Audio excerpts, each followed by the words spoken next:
So for this video we're going to be replacing the pins and bushings in the swing tower of this backhoe, which is this piece here. We'll be doing this pin and bushing and this pin and bushing, and just for preliminary, this is going to show you just how loose these are.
So what you're about to see here is nothing like what you'll probably experience in real life.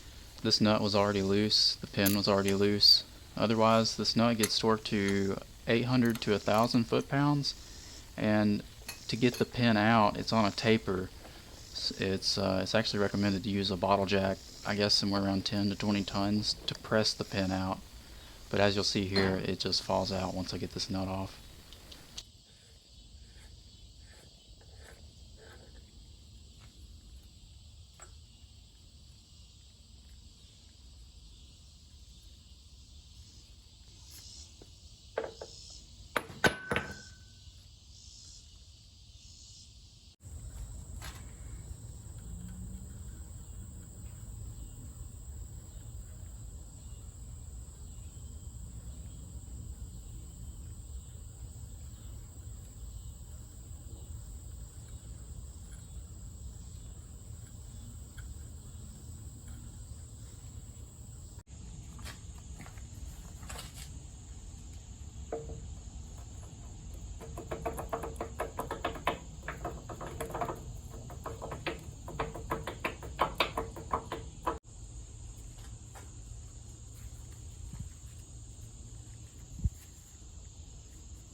So this is what welding with no gas looks like, but it doesn't matter what it looks like as long as it gets really hot, because that's what does all the work.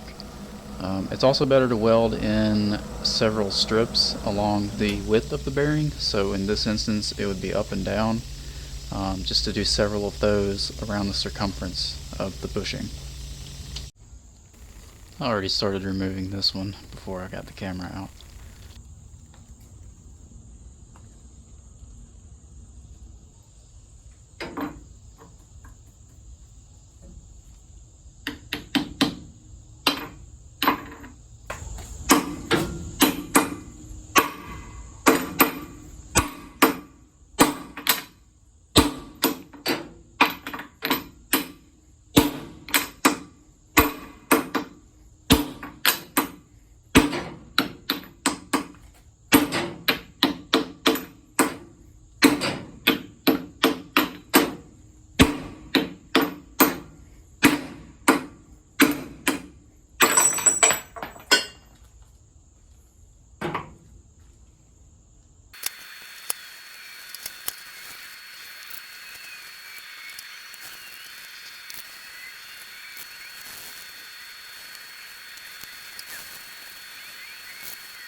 Alright, I want to take a second here to say don't try this method. At least on 3 occasions when I did try this, the bushing started going crooked, and on the last try it got really bad and I almost wasn't able to get it back out or to get it back straightened up. So do not use a hub press to try to install these bushings. And this was actually the instance where that bushing did get crooked for the last time.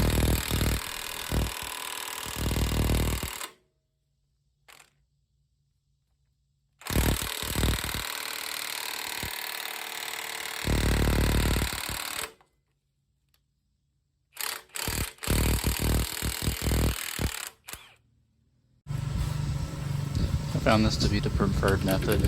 It's a 20-ton bottle jack with some quarter power adapters. You just got to be careful not to put too much pressure, because I feel like you could possibly damage the backhoe frame or the mounting frame.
Finally, after getting it cockeyed 3 times and really being miserable trying to get it back straight again, it's in.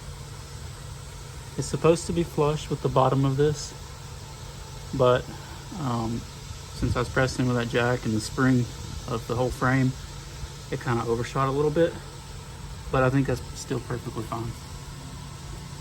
I think it'll work just great. Now on this next one that I'm about to put in, what I'm going to do is there's already a chamfer on the bushings, but I'm going to make them smoother because the chamfers themselves have sharp edges, and I kind of believe that's why the bottom one kept getting cockeyed, is because it kept biting into the frame, or it kept biting into the bore due to that sharp edge. So what I'm going to do with this one is I'm going to smooth it out just really lightly with an angle grinder, just barely take off that sharp edge. Because this one, if you can see that in there, it actually has a lip already, like in the bore. I don't know what that's from. I don't know if it's had a bushing put in before, because it still had some of the original paint on it. But anyways, well, actually I can see now there's two plates of metal there. You see this plate here and this plate here, and that's their joining faces right there, and that's where that lip came from. So anyways, just to give me a little bit of an advantage, I'm going to smooth that chamfer out. Just to give you an idea of what I'm talking about, so that you can see right here, it does have a chamfer, but if you look closely, if it will focus that close, it is quite sharp. And I think as tight as these are going in, every little bit counts. So I'm going to try to take care of that. Alright, so you guys can now see, after I filed it down, exactly what I was talking about. Focus. Okay, so you can see that. I also went over it with some sandpaper just to smooth out the micro scratches, because I had it handy. But yeah, that's it. So let's get it installed.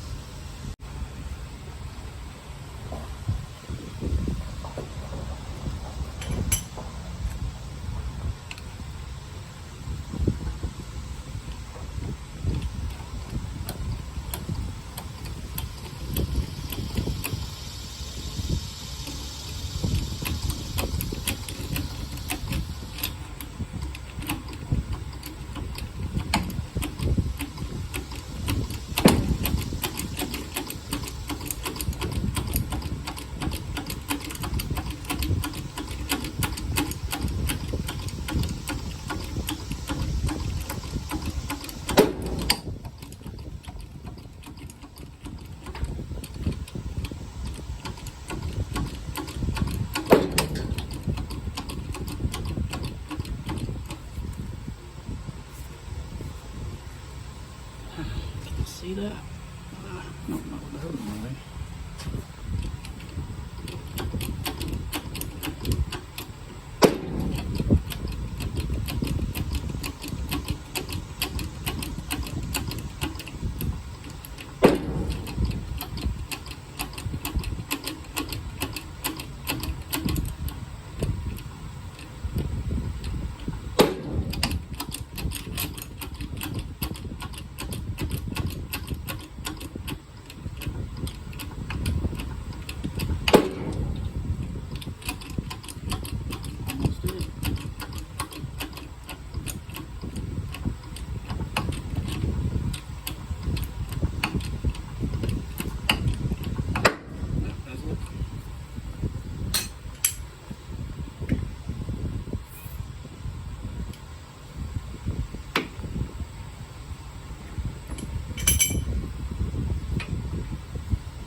It is flush.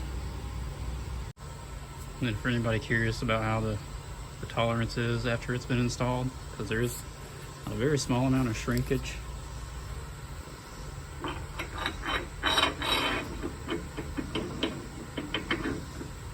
So that is through the bottom. You can see that right there.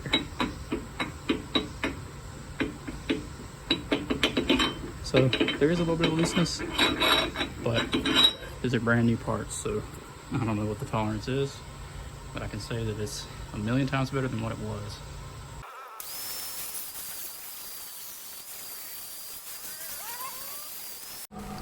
For anyone curious what this big washer is, that's the lower bearing plate for the entire backhoe. It's a hardened steel washer, and it supports all the weight of the backhoe.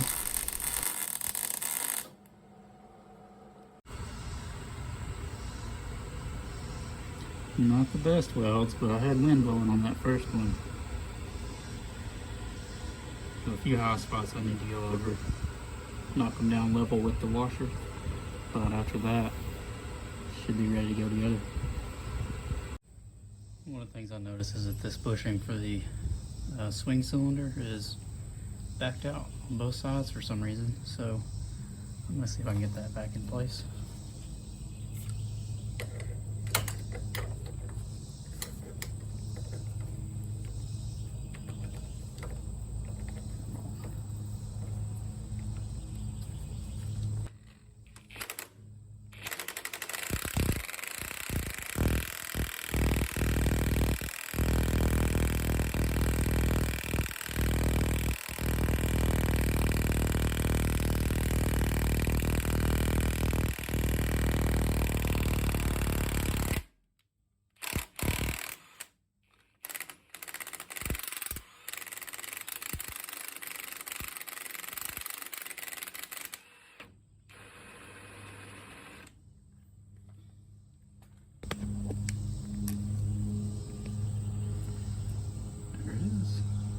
perfectly flush. Still got a gap in the middle for the grease to flow.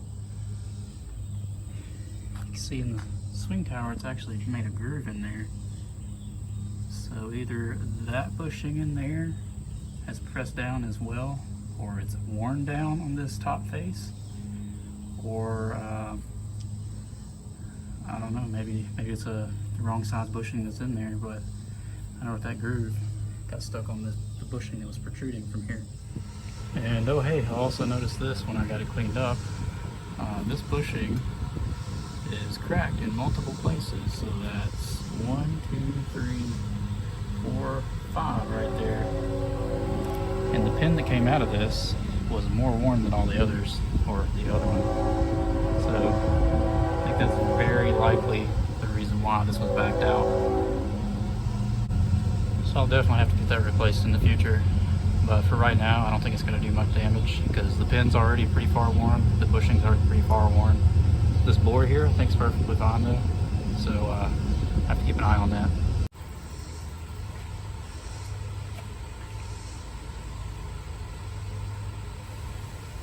In addition to that welded in bearing plate, there's a square one that sits on top of that. You can see it in the picture here now.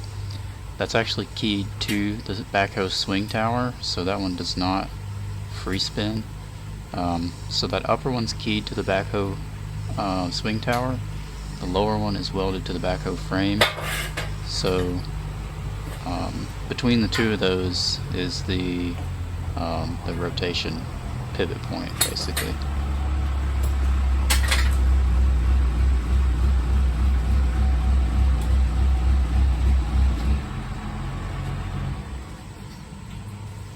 I also want to mention that there's a few variants of this in the service manual. Some use one plate, or some use the upper plate, some use just the bottom plate. This one seems to have both, and the way that it goes together, it seems like they all fit together properly, so I'm just going to leave it that way.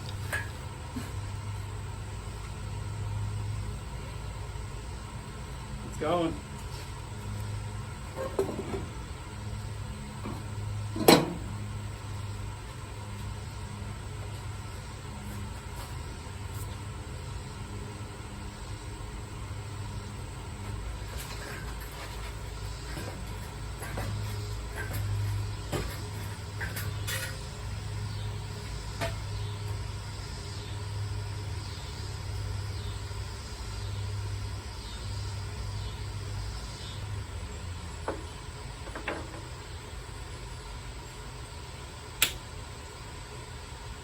Using the handle right there.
Is it okay for now?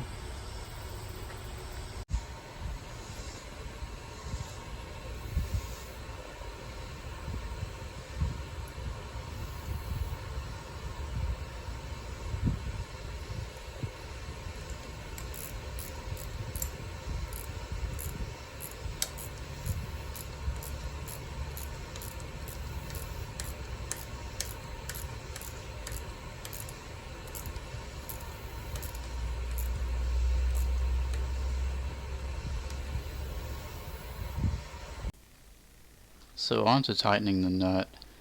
You can see here that I actually bought one of the cheap 50 to 1 torque multipliers off of eBay. I think this is like $50 and it comes with a few sockets as well. I was thinking that with the amount of space I had that this would work pretty well. Turns out that it almost didn't work at all. There's so much spring tension in it that you can obviously only get about 90 degrees of a turn at a time, maybe a little bit less, but you can only use a wrench as well. You can't get a torque wrench in there. My initial plan was to use a crow's foot. That multiplier has a 1-inch drive, so I was going to use a 1-inch crow's foot on a torque wrench to get the final torque. But one thing to consider is that this is 50 to 1, so the higher multiplication that you use on a tool like this, the less accurate that it is on the final output, because there's so much frictional loss, especially with a cheap tool like this where some of the gears are really rough, like really rough cast.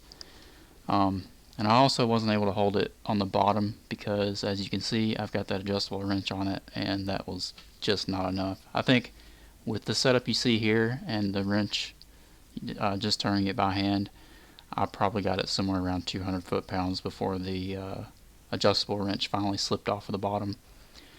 I ended up having to buy a much better quality torque multiplier, and that was a 3 to 1, a 3/4 inch input, 1/2 inch output, and a much larger torque wrench, a 600 foot-pound 3/4 inch drive torque wrench to actually tighten this nut. I don't have any videos of that, but it fit right in there and it worked like a charm. And while yes, I could have braced the tool a little bit better, maybe with a pipe wrench coming out the side, something like that, or even a chain wrench, it's ultimately just not the right tool for the job. That's the point that I'm trying to make. It might be good for loosening lug nuts, which is what it was made for, but in this application it just does not work.